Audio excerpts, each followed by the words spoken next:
ஆண்டவராக இயேசுவின் நாமத்தினால எல்லாருக்கும் கிருபையும் சமாதானம் உண்டாகும் அப்படி உள்ள வாழ்த்துக்கிறேன். கர்த்தர் எல்லாரையும் ஆசீர்வதிப்பாராக. இன்னைக்கு பார்க்க போகிற அப்போஸ்தலர் 23ஆம் அதிகாரம். அப்போஸ்தலர் 23ஆம் அதிகாரம் எனக்கு ரொம்ப பிடிக்கும்.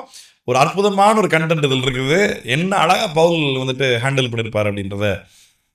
ஏன்னா இது பவுல் வந்துட்டு ஒரு முறை தப்பிச்சு ஊழியம் செய்வதற்கான வாய்ப்புகள் பவுல் எதிர்கொள்ளும் போதெல்லாம் அதை அப்படி ஒரு விஷயத்தை ஹேண்டில் பண்ணும் போதெல்லாம் எனக்கு சங்கீதத்திலிருந்து தாவீது சொன்ன வார்த்தை தான் ஞாபகம். நான் சாகாமல் பிழைத்திருந்து கர்த்தருடைய செய்கைகளை விவரிப்பேன் அப்படின்ட்டு. ஆமாம், இயேசுக்கா டப்புன்னு போய் செத்துறது ஈஸி. செத்தின்னா கொஞ்ச நேரம் தான் வலிக்கும், செத்து போயிடும். சாகாமல் உயிரோடு கூட இருந்து கடைசி வரைக்கும் நீ உனக்கு உயிரோடு கூட இருக்கிற நாட்கள்லாம் நீ நின்று இயேசுக்காக சுவிசேஷம் பேசுகிற பற்றியா, அதுதான் கஷ்டம் இருக்கிறது இல்லையே. அதுதான் வந்துட்டு ரொம்ப ரொம்ப முக்கியம் ஆக்சுவலாக. சரியா, ரைட், தொடர்ந்து வாசிக்கலாம். அப்போஸ்தலர் 23ஆம் அதிகாரம். பவுல் ஆலோசனை சங்கத்தாரை உற்று பார்த்து, சகோதரரை, இந்நாள் வரைக்கும் எல்லா விஷயங்களிலும் நான் நல் மனசாட்சியுடனே தேவனுக்கு முன்பாக நடந்து வந்தேன் என்று சொன்னார். அப்பொழுது பிரதான ஆசாரியன் ஆகிய அனனியா அவனுக்கு சமீபமாக நின்றவர்களை நோக்கி, இந்த அனனியாவை பற்றி லைட்டாக பேக்ரவுண்ட் ஸ்டடி பண்ண என்ன சொல்லப்பட்டிருக்கு, இருக்கிறதுலையே இது வரைக்கும் கடந்த நாட்கள் இருந்த பிரதான ஆசாரியர்களில் இந்த அனனியா அப்படின்றவன்னா இருக்கிறதுலே கரெக்டட் பர்சனாக, ரொம்ப கரெக்டாகவும் குரூவலான பர்சனாக, கொடுமையான ஒரு மனுஷன். மொத்தமாக லஞ்ச பேர்வழி, கரப்டட் பர்சன் அப்படின்னு சொல்லி ஆராய்ச்சியாளர்கள் சொல்கிறாங்க அவனுடைய பின்னணியில் இருந்தப்போ. பவுல் வந்து அப்பேற்பட்ட ஒரு ஆளை பார்த்து டேரக்டாக சொல்கிறான், நின்றவரை நோக்கி இவன் வாயில் அடியுங்கள் என்று கட்டளையிட்டான். அப்பொழுது பவுல் அவனை பார்த்து, வெள்ளை அடிக்கப்பட்ட சுவரே, ஞாபகம் இயேசு சொல்லியிருப்பார்ல, அதை தான் சொல்கிறான், வெள்ளை அடிக்கப்பட்ட சுவரே, தேவன் உம்மை அடிப்பார். நியாயப்பிரமாணத்தின்படி என்னை நியாயம் விசாரிக்கிறவராய் உட்கார்ந்து இருக்கிற நீர் நியாயப்பிரமாணத்துக்கு விரோதமாக என்னை அடிக்க சொல்லலாமா என்றான். சமீபத்தில் நின்றவர்கள், தேவனுடைய பிரதான ஆசாரியரை வைகிறாயா என்றார்கள். அப்பொழுது பவுல், சகோதரரே, இவர் பிரதான ஆசாரியர் என்று எனக்கு தெரியாது. உன் ஜனத்தின் அதிபதியை தீது சொல்லாயாக என்று எழுதியிருக்கிறது என்றான். ஒத்துக்கிட்டான், இன்ஸ்டன்டா அந்த இடத்துல ஒத்துக்கிட்டான். பின்பு அவர்களில் சதுசேயர் ஒரு பங்கும் பரிசேயர், இப்ப கவனிங்க, இதுக்கு மேல இங்க டீட்டெயில என்ன நடந்தது, பால் வந்துட்டு பரிசேயர்ல ஒரு பங்கு இருக்கிறாங்க, சதுசேயர்லயும் இருக்கிறாங்க, ரெண்டும் மிக்ஸ்டா ஒரு டீம் எதிர்த்து நிக்குது அப்படின்றத எதை வச்சு பால் அனலைஸ் பண்ணாருன்றதெல்லாம் லூக்கா நமக்கு எழுதல. புரியுதா? என்ன நடக்குது, நீ வந்துட்டு என்னை விசாரிக்காம நீ அடிக்க சொல்ற அப்படின்னு சொன்ன உடனே கர்த்தரோட அடிப்பார் பார்த்துக்கோ அப்படின்னு பால் சொன்ன உடனே நாங்கள் டக்குன்னு மற்றவங்களாம் சொல்கிறாங்க, நீ தேவனுடைய பிரதான ஆசாரியன் திட்டுறியா நீ அப்படின்னு ஒன்று. ஐயோ, அவரு தான் பிரதான ஆசாரியரா? தெரியாது தேவனுடைய ஊழியக்காரன் திட்டக்கூடாதுன்னு சொல்லுது. தெரியாதுப்பா, சரிப்பா, ரைட்டா. அதுக்கப்புறம் எப்படி அனலைஸ் பண்ணுறாருன்றது தெரில. ஆனால் அங்கே லூக்கா எழுதியிருக்காரு பாருங்க, சதுசேயர் ஒரு பங்கும் பரிசேயர் ஒரு பங்குமா இருக்கிறார்கள் என்று பவுல் அறிந்து, சகோதரரை, நான் பரிசேயனுடைய மகனுமா இருக்கிறேன். அப்படின்னா எங்கள் பரம்பரையை நாங்கள் பரிசேயர் தான். நாங்கள் மரித்தோருடைய உயிர்த்தெழுதலை பற்றி நம்பிக்கையை குறித்து நான் நியாயம் விசாரிக்கப்படுகிறேன் என்று ஆலோசனை சங்கத்திலே சத்தம் விட்டு சொன்னான். பவுலுடைய டாக்டிக்ஸ் யாருக்காவது புரியுதா? அவன் இப்படி சொன்னபோது பரிசேயரும் சதுசேயருக்கும் வாக்குவாதம் உண்டாயிற்று. கூட்டம் ரெண்டாக பிரிந்தது. என்னத்தினால் என்றால், சதுசேயர் உயிர்த்தெழுதல் இல்லை என்றும் தேவதூதனும் ஆவியும் இல்லை என்றும் நம்புகிறார்கள். பரிசேயரோ அவ்விரண்டும் உண்டு என்று ஒப்புக்கொள்கிறார்கள். ஆகையால் மிகுந்த கூக்குரல் உண்டாயிற்று. பரிசேய சமயத்தாரான வேத பாரகரில் சிலர் எழுந்து, இந்த மனுஷனிடத்தில் ஒரு பொல்லாங்கையும் காணோம்.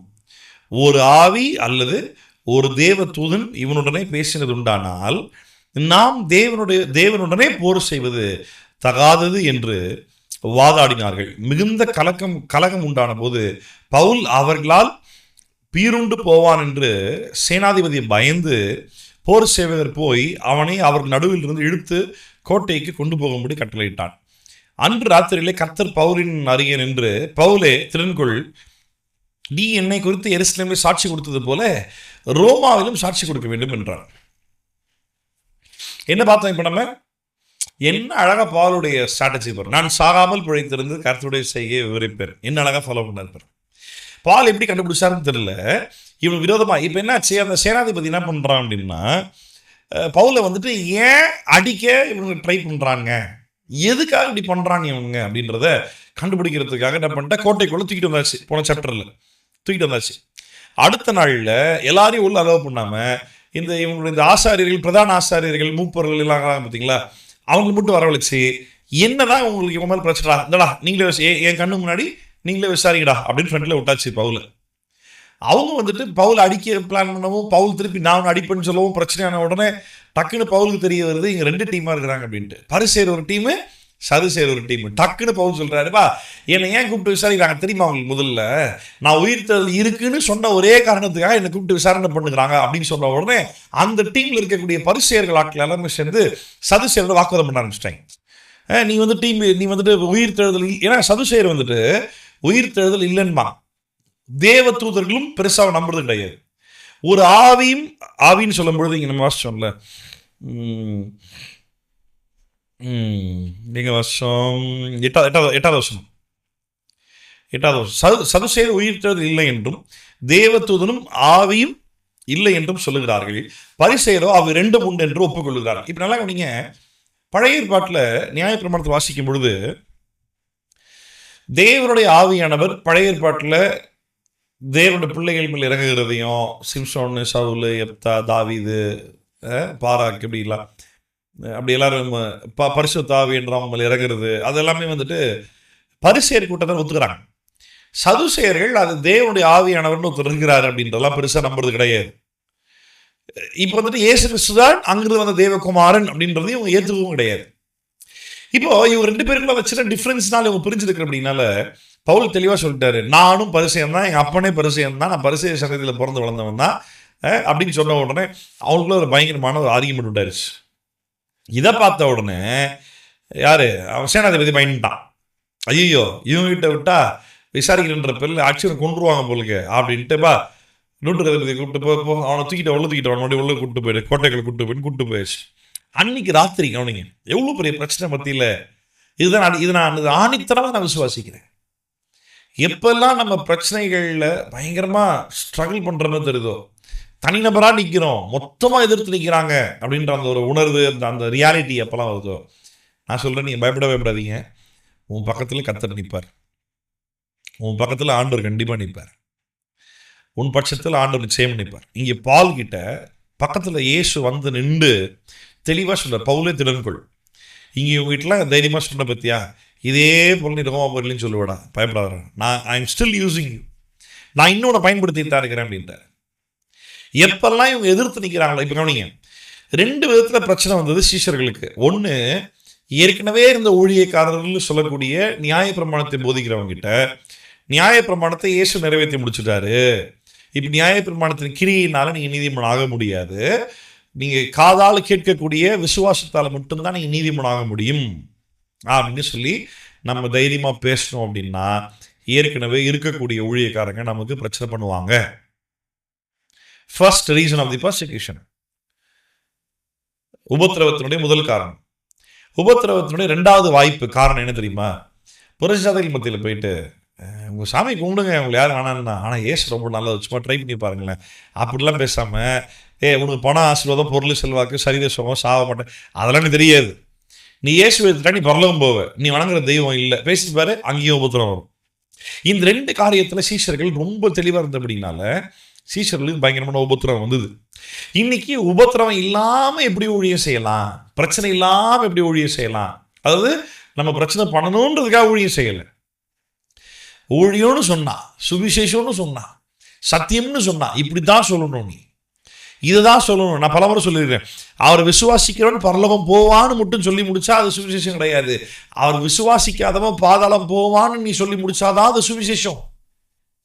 அதுதான் சுவிசேஷம் முழுமை, அதுதான். இப்போ அந்த சுவிசேஷத்தை நீ இப்போ யார்கிட்ட, சுவிசேஷமோ இல்லை வேதாகமத்தின் சத்தியத்தையோ நீ இப்போ யார்கிட்ட பேசிட்டு இருக்கிற? நீ ஒரு ஏற்கனவே ரட்சிக்கப்பட்டன்ற பேரில் பைபிள்ன்ற பேரில் நியாயப்பிரமாணம் இருக்குன்ற பேரில் தசம்பாகத்திலிருந்து எல்லாத்தையும் அவன் ஃபாலோ பண்ண ட்ரை பண்ணிட்டு இருக்கான் அப்படின்னா அவங்ககிட்ட இந்த நியாயப்பிரமாணத்தை இத்தனை வருஷமாக செஞ்சு இதை செஞ்சாலும் நீ நீதிமன்றம் ஆக போகிறது இல்லைன்றது நீ பேசினீங்கன்னா உனக்கு பிரச்சனை வரும். நீ பிரச்சனை வரக்கூடாதுன்றதுக்காக நீ பாலிஸ்டாக பேச ட்ரை பண்ணினா நீ மனிதனை பிரியப்படுத்துகிற, நீ தேவனுடைய ஊழியக்காரன் அல்ல. நான் ஊழியத்தில் வந்த புதுசில் நியாயப்பிரமாணம் இல்லைன்னு பேச ஆரம்பிச்சனால ஒரே காரணத்தால் மட்டும்தான் ஏற்கனவே இருந்த ஊழியக்காரர்கள் மூலமாக நான் அதிகமான உபத்திரவத்தை சந்தித்தேன். சாபத்துக்கு உள்ளாக்கப்பட்டேன், ஒதுக்கப்பட்டேன், மனவேதனைக்குள்ள உள்ளாக்கப்பட்டேன். ஆமாம், இஷ்டப்போல வாய்க்கு அந்த மாதிரி பேசினாங்க. நான் சத்தியத்தை பேசுகிறேன்ற ஒரே காரணத்துக்காக அதில் மட்டும் இல்லை, பல விதங்களில் என்னை டார்கெட் பண்ணி பல விதத்தில் என்னை பேச ஆரம்பித்தாங்க. என் வாழ்க்கையில் ஏதாவது ஒரு குறைபாடு, இயலாமை, இல்லாமை, இல்லை ஏதாவது ஒரு விஷயத்தை நான் ஸ்லிப் பண்ணி மிஸ்டேக் பண்ணிட்டேன், ஸ்லிப் ஆகிட்டேன் அப்படின்னா டக்குன்னு இதை சத்தியத்தை காரணம் காட்டி என்னை வந்துட்டு பேசுகிற நாட்கள் நிறைய உண்டு. ஆமாம், சில நாட்கள்லாம் அழுதுருக்கிறேன், என்ன ஆண்டவர் இது இப்படி இருந்திருக்குது அப்படின்னு அழுதுருக்கிறேன்.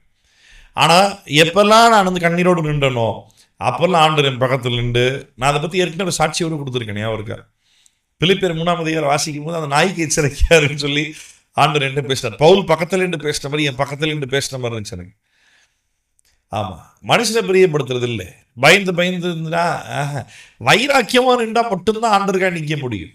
மனுஷனை பிரியப்படுத்த, மனுஷனுக்கு பார்த்து பயந்துட்டு தயங்கிட்டு இல்லை வேண்டாம், ஞானமாக பேசணும், கவனமாக பேசணும். இயேசு வந்து அன்பா இருக்க சொல்லியிருக்காரு, காயப்படுத்த வேண்டாம்னு சொல்லியிருக்காரு. நம்ம யாரும் காயப்படுத்தக்கூடாது அப்படின்ட்டு நீ சொல்ற சுவிசேஷத்தில் நீ இயேசுவை காயப்படுத்துற மாதிரி சொல்லக்கூடாது. உள்ளதை உள்ளபடி போல்டா டைரக்டா பேசணுமே, இல்லை? ரொம்ப முக்கியம். சீஷர்களும் பவுலும் 2 விதத்தில், ஒன்று புறஜாதிகள் மத்தியிலும் துன்பப்படுத்தப்பட்டார்கள், கொல்லப்பட்டார்கள். முதலாம் தலைமுறை சீஷர்கள் யூதர்களால் மெயினாக டார்கெட் பண்ணப்பட்டு கொல்லப்பட்டாங்க. ரெண்டுத்துக்கும் ஒரு காரணங்கள் உண்டு. ஒன்று, நியாயப்பிரமாணத்தை நிறைவேறுதல் கிறிஸ்துன்னு சொல்லி டைரக்டாக பேச ஆரம்பிச்சாங்க. மோசே பவுல் ஞாபகம் இருக்கா உங்களுக்கு? அப்போஸ்தலர்ல பவுல் வந்துட்டு அகிரிப்பராஜம் 22 போன அதிகாரத்தில் அந்த யூதர்களை பார்த்து பவுல் அரெஸ்ட் ஆகிறதுக்கு முன்னாடி பேசும்பொழுது, உங்களை போல நானும் நியாயப்பிரமாணத்தில் வைராக்கியம் உள்ளவனாயிருந்தேன் அப்படிதானே பேசினார். இருந்தேன், இப்போ இல்லை. ஏன் இல்லை? ஏன்னா அவர் அந்த பிரமாணத்தை கொடுத்தவரை நான் பார்த்துட்டேன், அவர் என்ன சொல்றான்றதை புரிஞ்சிருச்சு எனக்கு அப்படின்றத பவுல் பேசுறதுனால தான் பவுலை வந்து எதுவும் பண்ண முடியாமல் ரகசியமான கொலை பண்ண ட்ரை பண்ணுறான். அதோட விட்டாங்களா? நம்ம ஞாபகம் இருக்கா? அந்த 3 மிஷனரி யாத்திரைகள் பார்க்கும் பொழுது ஒவ்வொரு ஊர்ல இருந்து பவுலை துரத்திட்டே வருவாங்க. பவுல் டிராவல் பண்ணி போயிட்டே இருப்பாரு. எந்தெந்த ஊருக்கு போனான்றதை கேள்விப்பட்டு எருசலேம்லேருந்து ஒரு ஊரை துரத்திட்டே வருவாங்க. அப்புறம் பவுல் வந்து கப்பல் வழியாக போகிறேன்றதை சொல்லி தெரியப்படுத்திட்டு தரை வழியாகவே, ரோடு வழியாகவே ட்ராவல் பண்ணி வந்து, இல்லை இப்போ யாக்கோபுடைய பேச்சை கட்டி எருசலேமில் வந்து அங்கே இருக்க ஆட்கள் இயேசுவை பற்றி பேசணும்னு சொல்லி டார்கெட் பண்ணும்பொழுது அந்த ஏற்ற பவுலை துரத்திட்டு வந்த ஆட்கள் எருசலேம் வந்துட்டான்றது கேள்விப்பட்டு எருசலேமுக்கு வந்து அங்கேயும் வந்து பிரச்சனை பண்ணுறாங்க. இவன் தான்டா மோசே நியாயப்பிரமாணம் விரோதமாக பேசினான். அப்படியாவது பவுல் வந்துட்டு ஸ்டாப் பண்ணாரா? பிரச்சனை இருக்கு, நீங்கள் போவாதீங்கன்னு சொல்லி சீஷர்கள் சொன்னாங்க. அதில் ஒருத்தர் சொப்பனம் கண்டு சொன்னால், ஒரு குறிப்பிட்ட 6 பேர் இருக்கிற டீம் ஆட்கள் சொப்பனம் பார்த்து சொன்னாங்க. அகமு தீர்க்கதரிசி சொல்கிறாரு. பவுல் ஸ்டாப் பண்ணாரா? இல்லை. இன்னைக்கு பவுலை பார்த்து ஊழியத்தை நம்ம கற்றுக்கலாம். நான் அடிக்கடி சொல்கிறது தான், வாழ்க்கைக்கு மாதிரி இயேசு, ஊழியத்துக்கு மாதிரி இயேசு தான். ஆனால் இயேசு பயன்படுத்தப்பட்ட பவுலை பார்க்கலாம் மனிதன் சொல்லும் பொழுது. ஆமாம், கடவுள்னு சொல்லியாச்சுன்னா வாழ்க்கைக்கு மாதிரின்னு சொன்னால் கடவுளை பார்த்துட்டு வேண்டியது தான். அவர் கேரக்டர் தான் வாழணும், அவரை போல தான் மாறணும், அவர் சாயில தான் இருக்கணும். ஆனால் ஊழியன்னு சொல்லி வரும்பொழுது பவுலை பார்க்க ஆரம்பி. வாழ்க்கைக்கு மாதிரி இயேசு, ஊழியத்துக்கு மாதிரி பவுல். Model for living is Jesus, model for ministry is Paul. அது ஒருபோதும் மறக்காது. அதை பவுல் சொன்னார்ல, நான் கிறிஸ்துவை பின்பற்றுறது போல நீங்கள் என்ன பின்பற்றுங்க. எவ்வளோ போல்டா சொல்லியிருக்காரு பாருங்கள. நம்மளால நீ இந்த வார்த்தையை சொல்ல முடியுமா? தைரியமாக சொல்ல முடியுமா? என்ன பண்ணிட்டோம் ஜிப்போட நம்ம இயேசுக்காக? என்ன பண்ணிட்டோம் இயேசுக்காக? சொல்லு. ஒரு தூக்கத்தை தியாகம் பண்ணியிருக்கோமா? ஒரு சாப்பாடை தியாகம் பண்ணியிருக்கோமா? நம்ம நேரத்தை தியாகம் பண்ணியிருக்கோமா? கொஞ்சம் பணத்தை தியாகம் பண்ணியிருப்போமா? குடும்பத்தோட ஸ்பெண்ட் பண்ணுற டைம் கொஞ்சம் தியாகம் பண்ணியிருப்போமா? என்ன தியாகம் பண்ணி, நம்மளுடைய சொகுசை தியாகம் பண்ணியிருப்போமா? ஆண்டவருக்காக என்ன தியாகம் பண்ணணும்? என்ன ஓடணும்? என்ன உழைச்சோம்? யாருக்கு இயேசுவை பற்றி பேசணும்? எங்கே காலையில் எழுந்த உடனே இன்னைக்கு இப்படியாவது நீ யார்கிட்டயாவது இயேசுவை பற்றி பேசணும், ஆண்டவர் யார்கிட்ட பேசணுன்ற நபர் நீங்களே கண்ணில் காட்டுங்க ஆண்டவர். அது நம்மளுடைய ஃபர்ஸ்ட் ப்ரேயராக இருக்குதா? காலையில் எழுந்த உடனே என்ன ஜெபம் பண்ணுறோம்? இந்த நாள் ஆசீர்வதிங்க ஆண்டவரே, இந்த நாள் ஃபுல்லாக எனக்கு நன்மையாக இருக்கணும், இல்லை இந்த நாள் ஃபுல்லாக என்னை பாதுகாத்துக் கொள்ளுங்க. உன்னை பற்றி தான் உன் ப்ரேயர் இருக்கு. தன் ஜீவனை காத்துக் கொள்ளுகிறவன் அதை எழுந்து போவான்னு இயேசு சொன்னார். அந்த ப்ரேயரே தப்பு முதல்ல. ஏன் என்னை பாதுகாத்துக் கொள்ளுங்க ஆண்டவர், நீ கேட்டால் தான் அவனை பாதுகாத்துக் கொள்வார் ஆண்டவர். என் டிராவல் என்னை பாதுகாத்துக் கொள்ளுங்க ஆண்டவரே, நீ கேட்டால் தான் பாதுகாத்துக் கொள்வாரா? காக்காவும் குருவியும் பார்க்குறியே, அது மார்க்கெட்டில் 2 காசு கொடுத்தா வாங்கிடலாம், அதை பார்க்க நீ விசேஷித்தவன் அல்லவா? அது கூட ஆண்டவர் அனுமதி இல்லாமல் தரையில் விழுந்து செத்து போகாது. உன்னை கர்த்தர் பார்த்துக்க மாட்டாரா? பரமபிதா உன்னை பிழைப்பூட்ட மாட்டாரா? போஷிக்க மாட்டாரா? காட்டு புஷ்பத்தை பார்த்தியா எவ்வளோ அழகாக உடுத்து வைத்திருக்கிறாரு. சாலமோன் தன்னுடைய சர்வ மகிமையிலும் இப்படி உடுத்து வைக்கவே இல்லையே. இதை பார்க்கலும் நீ விசேஷித்தவன் அல்லவான்னு இயேசு சொன்னார். ஒரு பரமபிதா உன் தேவை அறிந்திருக்கிறாருன்னு சொன்னார். ஏன் இன்னும் வந்துட்டு ப்ரேயர் வந்துட்டு செல்ஃப் சென்டர்டாகவே இருக்குது? ஏன் என்னை பற்றியே ப்ரேயர் ஓடிக்கிட்டு, ஏன் உன்னை பற்றியே ப்ரேயர் ஓடிக்கிட்டு, எனக்கு இதை பண்ணுங்க ஆண்டவர், எனக்கு அதை பண்ணுங்க ஆண்டவர், ஏன் தேவை இப்படி இருக்குது, ஏன் பிரச்சனை இப்படி இருக்குது, என்னுடைய ப்ராப்ளம் இல்லை, வேண்டாம். நான் திருப்பி சொல்றேன், உன் ஜெபத்தை விட விசுவாசம் பெருசு. ஜெபிக்கிறன்ற பேர்ல புலம்பி ஆண்டவர் இரிட்டேட் பண்ணி விட்டுறாங்க. உன் ஜெபத்தோட விசுவாசம் பெருசு. கர்த்தர் மேல விசுவாசம் உள்ளவனாரு. எனக்காக அவர் யாவையும் செய்து முடிப்பார். முடிச்சு அவ்வளவுதான். ஒரு சில பேருக்கு தெரியும் நான் ப்ராக்டிக்கலாக இப்போ எவ்வளோ ப்ராப்ளம்ஸ் நான் ஃபேஸ் பண்ணிட்டு இருக்கேன் அப்படின்ட்டு. நான் என்றைக்குமே அதை பற்றி வந்து பெருசாக ப்ரேயர் பண்ணதும் கிடையாது, அதை பற்றி கவலைப்பட்டதும் கிடையாது. இன்னைக்கு வரைக்கும் ஒரு நாளைக்கு உபவாசம் போட்டோ இல்லை முழங்கால் பண்ணிட்டோ ஆண்டவரே பிரச்சனை கேளுங்க, அப்போ அதுக்குன்னு ஸ்பெசிஃபிக்காக அந்த ப்ராப்ளம்காக ப்ரேயர் பண்ணணும் பண்ணதே கிடையாது. என்னோட ரிலேட்டிவ்ஸ் ஃபேமிலி மெம்பர்ஸ் ஒரு சில பேர் இந்த ப்ராப்ளம்காக ப்ரேயர் பண்ணணும் அப்படின்னு சொல்லி கேட்டனால சரி ப்ரேயர் பண்ணலாம். நான் இன்னைக்கும் ப்ரேயர் விரோதி கிடையாது. ஆண்டவர் ஜெபத்தை கேட்பாருன்னு தெரியும். ப்ரேயர் பண்ணலாம். ஒரு நாளைக்கு ஒரு முறை ஜெபித்தோம், ஒரு முறை, அவ்வளோதான். அதுக்கப்புறமா என்னுடைய தேவையை ஆண்டு பர்ஃபெக்டாக சந்திப்பாருன்னு தெரியும். நான் இப்போ என் லைஃப்பில் நடந்துட்டு இருக்க சம்பவத்தை சொன்னால் எத்தனை பேர் நம்புவீங்கன்னு கூட தெரியல. அவ்வளோ அற்புதமாக என்னோட தேவையில கர்த்தரை சந்தித்து என்னை எந்த அளவுக்கு சூப்பராக ப்ராப்ளம்ஸ்ல இருந்து ஆண்டவரை விடுதலை பண்ணுறாருன்றது எனக்கு மட்டும் தான் தெரியும். I have experienced God. Bible சொல்ற மாதிரி taste and see that God is good. கர்த்தர் நல்லவர் என்பதை ருசித்து பாருங்கள்னு சொல்லி வசனம் சொல்ற மாதிரி நான் ருசி பார்த்துருக்கிறேன். ஆண்டவர் என் வாழ்க்கையில் எவ்வளோ அழகாக லீட் பண்றாரு, எவ்வளோ நன்மைகளை செய்கிறாரு, எவ்வளோ என்ன அழகாக என் தேவைகளை சந்திக்கிறாரு, எவ்வளோ சூப்பராக என்னை முன்னோக்கி கொண்டு செல்கிறாருன்றது நான் தெளிவாக பார்த்துருக்கிறேன். இப்போ இன்னைக்கு வரைக்கும் இன்னும் சொல்லப்போனால் நான் கரண்ட் சாட்சி சொல்றேன், இன்னைக்கு நான் என் ஆண்டவர் நல்லவர் ருசி பார்த்தேன். இன்னைக்கு என் தேவை என்ன அற்புதமாக சந்திச்சான்றதை நான் பார்த்தேன். நம்மளோட ப்ரேயர் எல்லாமே ரொம்ப செல்ஃப் சென்டர்டாக, என்னுடைய தேவையை சந்திங்க, என்ன பார்த்துக்குங்க, ஏன் ப்ராப்ளம் சந்திங்க, எனக்கு செய்யல. நீ கர்த்தருடைய வார்த்தை என்னன்றதை அறிந்து இயேசு யார் என்பதை புரிந்து நீ வந்துட்டு உன் வாழ்க்கையை உன் விருப்பத்தின்படி இல்லாமல் அவர் சித்தம் என் வாழ்க்கையில் நிறைவேறினா போதும் அப்படின்றதுக்குள்ள வரணும். நீ முதல்ல ஒன்று ஆண்டவர் விட்டு பேசுவார், இல்லாட்டி கர்த்தருடைய ஊழியக்காரங்க விட்டு பேசுவாங்க. ரெண்டு தேவை ஒன்று நடக்கும், அவ்வளவுதான். இந்த ரெண்டு தேவை ஒன்று நடக்கும். ஒன்று ஆண்டவர் விட்டு பேசுவார், இல்லாட்டி ஆண்டவர் சொன்னதாக மனிதர்கள் மூலமாய் கர்த்தர் உன்னோடு கூட பேசுவார். மோஸ்ட்லி ஊழியக்காரன் மூலமா பேசுவார். கர்த்தர் பேசுகிறார் என்ற சம்பவம் சொல்லும்பொழுது ஞாபகம் இருக்கா? நான் ஏற்கனவே சொல்லியிருக்கேன் உங்ககிட்ட. மோசேவுடைய எக்ஸாம்பிள் ஞாபகம் இருக்கா? இந்த விஷயத்தை நல்லா கவனிங்களா. மோசேவுடைய எக்ஸாம்பிள் ஞாபகம் இருக்கா? மோசே கிட்ட ஆண்டவர் முள்செடியில் பேசுறாரு. அவன் கிட்ட போய் பார்க்குறான், இந்த பூமி பரிசுத்த பூமி, உன் பாத வச்சு கழட்டி போடுறாரு. கழட்டி போட்டு வரான். யாருன்னு கேட்குறான். நான் தான்னு சொல்றாரு. என்ன பண்ணணும்னு கேட்குறான். பார்வோன் கிட்ட போய் பேசுன்றாரு. எனக்கு பேச வராதுன்றான். ஆரோனை கூட கூப்பிட்டு போன்றாரு. நான் இதுக்கு என்ன அடையாளம்னு கேட்குறான். கையில் கோல் ஆடு மேய்க்கிற குச்சி வச்சுக்கிறல, கோல் வச்சுக்கிறல, கீழே போட்டுன்றாரு. போடுறான், பாம்பா மாறிச்சு. வாழை போடுறான்றாரு, பிடிக்கிறான், கோலா மாறிச்சு. இதுதான் அடையாளம், போய் பார்வோன்கிட்ட பண்ணி காட்டுன்றாரு. என்ன சொல்லணும் பார்வோன் கிட்டன்றாரு. மோசே கேட்குறாரு. என் மக்களை ஆராதிக்கும்படி விடுதலை பண்ண சொல்லி போதும், அவன் அடிமையாக இருந்தது, அவன் கூக்குரல் நான் கேட்டேன் அப்படின்னு போய் சொல்கிறான்ட்டாரு. சரி, நீங்கள் யார் அமிச்சான்னு சொல்லி கேட்டால் நான் என்னென்னு போய் சொல்லு. நான் தான் அமிச்சான்னு போய் சொல்லு. நான் தானா உன் முற்பிதாக்களுக்கு சர்வ வல்லமையுள்ள தேவனா வெளிப்பட்டேன், உனக்கு என் நாமத்தை சொல்கிறேன், என் நாமம் எகோவா, யாவே என் நாமம், போய் சொல்கிறா போடா அப்படின்ட்டார். இவ்வளோத்தையும் சொன்ன ஆண்டவர் நீ யாத்திராகமத்தில் வாசி பாருங்க. மோசே தன் மனைவி பிள்ளைகளோடு கூட பார்வோன் ராஜாவை நோக்கி எகிப்தை நோக்கி பிரயாணம் பண்ணி கொண்டிருக்கும் பொழுது வனாந்திர வழியில கர்த்தர் மோசையை கொல்லும்படி எதிர்கொண்டு வந்தார். ஏன் தெரியுமா? அந்த நேரத்தில் மோசையுடைய மனைவி அப்படியே ஸ்டாப், அதை புரிஞ்சுக்கிட்டு அப்படியே ஸ்டாப் பண்ணிட்டு ஒரு கல் எடுத்து அந்த கல்லை ஷார்ப்பாக தேய்ச்சி அந்த கல்லினால தன்னுடைய பிள்ளைகளுக்கும் மோசைக்கு விருத்த சேதனம் பண்ண பிறகு கர்த்தர் வழிவிட்டாரு, கிளம்பி போனாங்க. ஏன் இவ்வளோத்தையும் பேசினாண்டவர்? போறவர்கள் அப்படி விருத்த சேதனம் பண்ணிட்டு போயிடறா, நீ இன்னும் பண்ணலன்னு சொல்லிருக்கலாம்ல. சொன்னாரா? சொல்லல. சொல்லுவாரா? சொல்ல மாட்டார். ஏன்? நான் யோசிக்கிறேன், மோசையை கொல்றதை விட அவனுக்கு சொல்றது தான் ஆண்டவர் ஈஸி. அதான் ஈஸி, ஆமா. ஆனா ஒரு முறை கர்த்தர் பேசினார்னா ஒரு முறை பேசினது தான். சங்கீதத்தில் ஒரு வசனம், சங்கீதம் 63 நினைக்கிறேன் நான். கர்த்தர் ஒரு முறை பேசினார், 2 தரம் கேட்டிருக்கிறேன், வல்லமை தேவனுடையது. ஒரு முறை தான் பேசினாரு, ஆனால் 2 முறை கேட்டுச்சான். 2 முறை பேசினாராப்பா, 2 முறை கேட்கும். ஒரு முறை பேசினா அப்படி 2 முறை கேட்கும். ஒரு முறை கர்த்தர் பேசுவார், அதை திருப்பி ஆண்டு மறுபடியும் எக்கோ பண்ணுவார். ஊழியக்காரங்க மூலமா எக்கோ பண்ணுவார். எக்கோன்னு திருப்பி பேசுவார். மற்ற ஆட்கள் மூலமாக அதை எதிரொலிக்க செய்வார். ஒரு முறை பேசினார், 2 முறை நான் அதை கேட்டிருக்கிறேன், வல்லமை கர்த்தருடையதுன்னு சொல்லி 63 சங்கீதம் நினைக்கிறேன், தாவீதின் சங்கீதம் நினைக்கிறேன் நான். அப்ப ஈஸியா மோசே கிட்ட சொல்லி இருந்திருக்கலாம். சொல்லல, ஏன்னா ஏற்கனவே விருத்த சேதனம் பண்ணணும்னு சொல்லியிருக்கிறாரு. அதை பண்ணாத பட்சத்தில் திருப்பிலாம் சொல்ல மாட்டாரு. பண்ணு, கீழ்படிஞ்சா நன்மை, கீழ்படிலாம் தண்டிக்க போறாரு. கரெக்டா? அதே மாதிரி பேதுரு கொர்நேலியோட சம்பவத்தில் கொர்நேலியு கிட்ட வந்துட்டு இங்கே சீமோன் வீட்டில் யோப்பா பட்டத்தில் தங்கியிருக்கிறார். யார் தங்கியிருக்கா? சீமோன் பேதுரு தங்கியிருக்கார். அந்த வீட்டுக்காரன் பேர் சீமோன் தானே? ஆமாம், சீமோன் தான். ஆனால் அவனுக்கு அந்த சீமோன் இல்லை, அந்த சீமோன் வீட்டில் சீமோன் பேதுரு தங்கியிருக்கான். அவன் தொழிலை சொல்றாரு, மீன் பிடிக்கிறவன். லொக்கேஷன் சொல்றாரு, கடலோரத்தில் அவன் வீடு இருக்கும். இப்போ தேவதூதனே காஸ்பிள்லாம் என்ன அப்படின்றத கொர்நேலியு கிட்ட சொல்லியிருந்தா எவ்வளோ கிளாரிட்டியா எவ்வளோ ஷார்ப்பா, அது எந்த அளவுக்கு ஏற்றுக்கொள்ற விதத்தில் இருந்திருக்கும் கொர்நேலியுவுக்கு. ஆனா பேசினாரா? பேசல. யார்கிட்ட பேச சொல்றாரு? பேதுரு கூப்பிடு, அவங்க பேசுவாங்க. அதுக்கு எத்தனை பேதுரு கிட்ட ஒரு ஞான திருஷ்டியை கொடுத்து அவன் கூப்பிடுவான் போ அப்படின்றாரு. ஆண்டவரே பேசிட்டு இருக்கலாமா? பவுலுடைய கண்களுக்கு உள்ளாச்சுல தமஸ்கு வீதியில போகும்பொழுது, அம்மாவே இல்லையா? பவுல் கேட்கிறார், ஆண்டவரே நீ யார் ஆண்டவரே அப்படின்ற.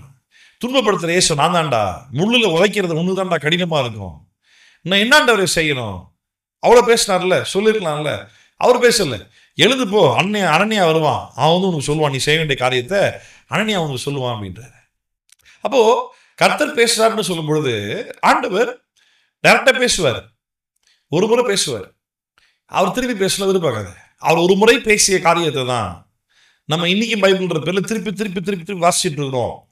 அது திருப்பி திருப்பி செக் பண்ணி அதை ஃபாலோ பண்ண ட்ரை பண்ணிட்டு இருக்கோம். அதுக்கு ஆண்டவன் உதவி செய்யவும் செய்கிறார். ரைட்டா? அப்போ பவுலுக்கு இருந்த அந்த ஒரு அர்ப்பணிப்பு, அந்த ஆசை, அந்த வாஞ்ச, அந்த தாகம், அந்த ஒரு உற்சாகம் இல்லை. பவுலுக்கு சொந்தக்காரங்க இதை படிக்க போறேன் இன்னைக்கு. பவுலுடைய சிஸ்டர் இருந்திருக்கிறாங்க, பவுலுக்கு சகோதரி பையன், அவங்களாம் இன்னும் அதே யூத மார்க்கத்தில் இருக்கிறாங்க. அவனுக்கு குடும்பம் இல்லையா, அவனுக்கு சொந்தக்காரங்க இல்லையா, அவனுக்கு ஃபேமிலி இல்லையா, அவனுக்கு மாமா மச்சான் இல்லையா. அதன் மத்தியில் இயேசு தான் ஃபர்ஸ்ட், அதன் மத்தியில் அவரோட சுவிசேஷம் தான் முக்கியம். எனக்கு இங்கே பூமியில நான் எதை சேர்த்து வச்சாலும் வீணா போயிடும், ஆனா கர்த்தருக்காக ஊழியம் செஞ்சு நான் எல்லாத்தையும் பரலோகத்தில் எனக்காக சேர்த்து வைக்க போறேன், இதுக்கு அங்க மேன்மையான ஸ்தலம் கிடைக்க போகுது. அதுல பவுலுடைய குறிக்கோள் இருந்தது. நம்ம ஆபிரகாம் பத்தி வாசிக்கும் பொழுது எபிரேயர் 11ஆம் அதிகாரத்தில் அதனை வாசிக்கிறோம். ஆண்டவர் வாக்குத்தத்தமாய் கொடுத்த கானான் தேசத்திலே தன்னுடைய பிள்ளைகளாகி ஆபிரகாம் வந்துட்டு ஈசாக்கு யாக்கோபோடு கூட பரதேசியை போல கூடாரங்கிட்டு சஞ்சரித்தான். ஏனென்றால் அவன் மேலானவைகளை அவன் நாடினான். நமக்கு அது வேணும். அப்போ வேலைக்கு போகிறது தப்பா, பாஸ்டர் சேர்த்து வைக்கிறது தப்பா? ஒண்ணுமே தப்பு கிடையாது. நீ வந்துட்டு இயேசு தான் என்னுடைய ஃபர்ஸ்ட் ப்ரையாரிட்டி, சுவிசேஷம் அறிவிப்பது தான் என்னுடைய உள்ளார்ந்த நோக்கம், அது என் வாழ்க்கையினுடைய உயிர் மூச்சு. இது இல்லாம நீ என்ன பண்ணாலும் கண்டிப்பா வேஸ்ட் தான் நான் சொல்லுவேன். நான் சொல்லலை, வசனம் சொல்லுது. ஆனா இயேசு தான் என் ஃபர்ஸ்ட் ப்ரையாரிட்டி, சுவிசேஷம் தான் என் மூச்சு, இதுதான் என்னுடைய அர்ப்பணிப்பு, இதுதான் என் வாழ்க்கை, இதுதான் எனக்கு முக்கியம். இதுக்காக நான் எதை வேணாலும் இழப்பேன், எவ்வளவு வேணாலும் இழப்பேன், என்னன்னாலும் இதுக்கான இறங்கி பண்ணுவேன், இதுக்கான செத்தாலும் பரவாயில்ல.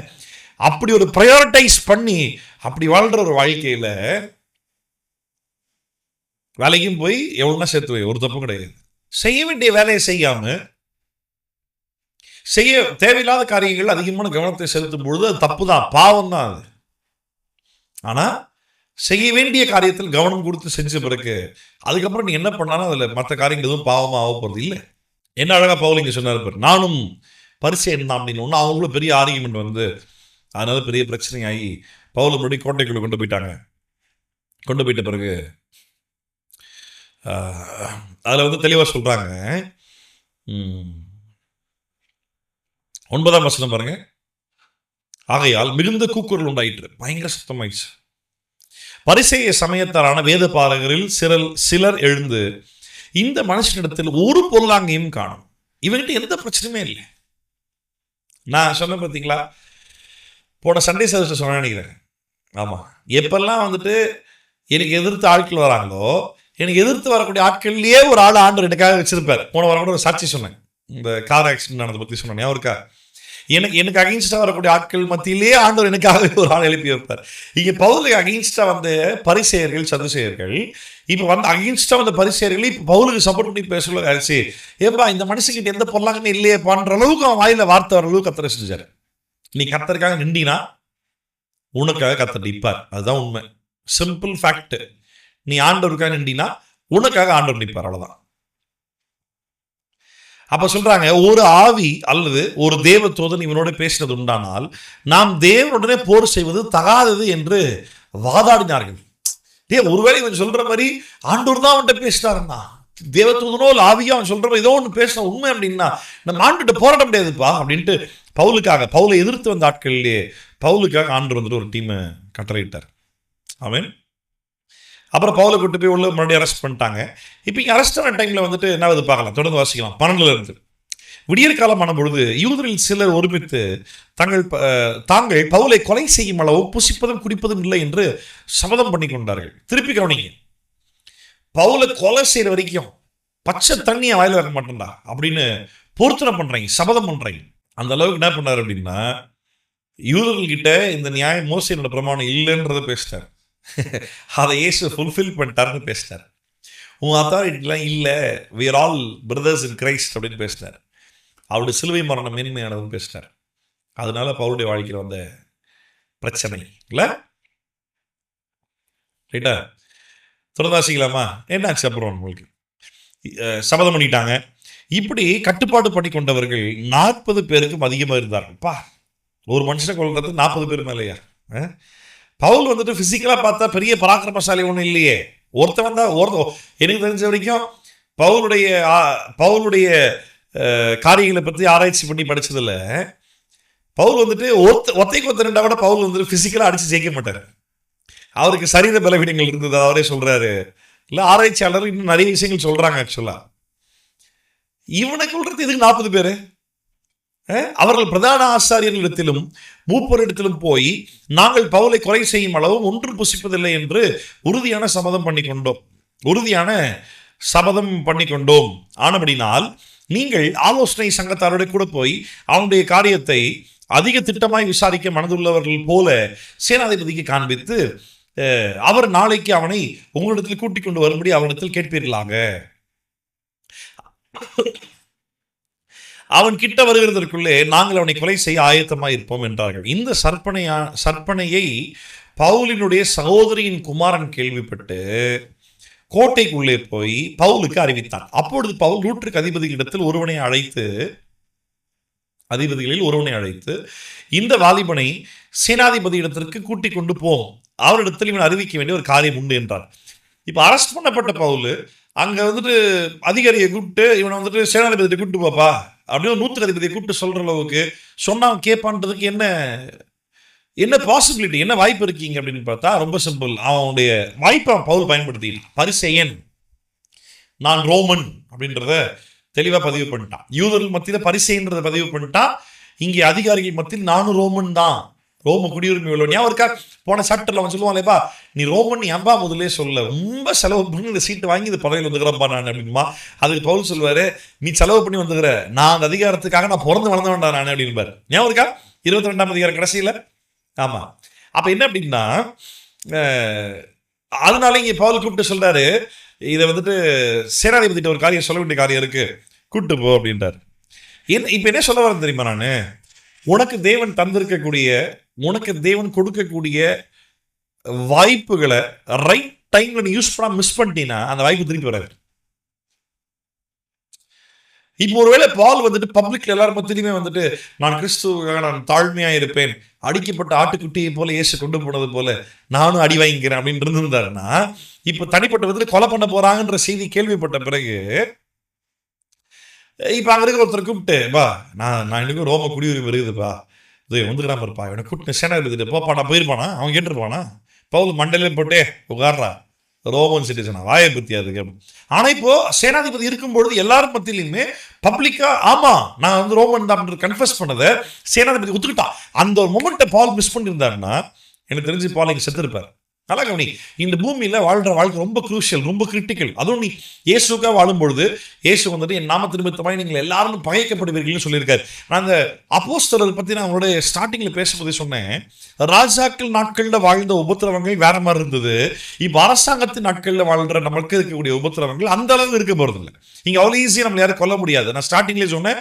ஆனா உபத்திரவங்கள் பல விதங்கள்ல வரும். ஆனா உனக்கு பிரச்சனை வந்த பிறகு என்ன பண்ணலாம்னு யோசிக்கிறத விட, உன் ஆண்டு நடத்தி கொண்டு போகிற பாதையில் ஸ்டெப் பை ஸ்டெப்பா, டே பை டேவா உனக்கு கிடைக்கக்கூடிய வாய்ப்புகளில் நீ காரியத்தை பதிவு செய்யாம, உன்னுடைய வாய்ப்புகளும் அதிகாரங்கள் உனக்கு கிடைக்கக்கூடிய சான்சஸ்ல அந்த காரியத்தை நீ கரெக்டாக பதிவு செய்யாம, நான் ஹம்பிளா இருக்கேன், சிம்பிளா இருக்கேன், அதெல்லாம் என்னத்தை பெருசா சொல்லிக்கிட்டு நீ அமைதியா இருந்தீங்கன்னா பிரச்சனை வரும்பொழுது உன்னை யாரும் காப்பாற்ற முடியாது.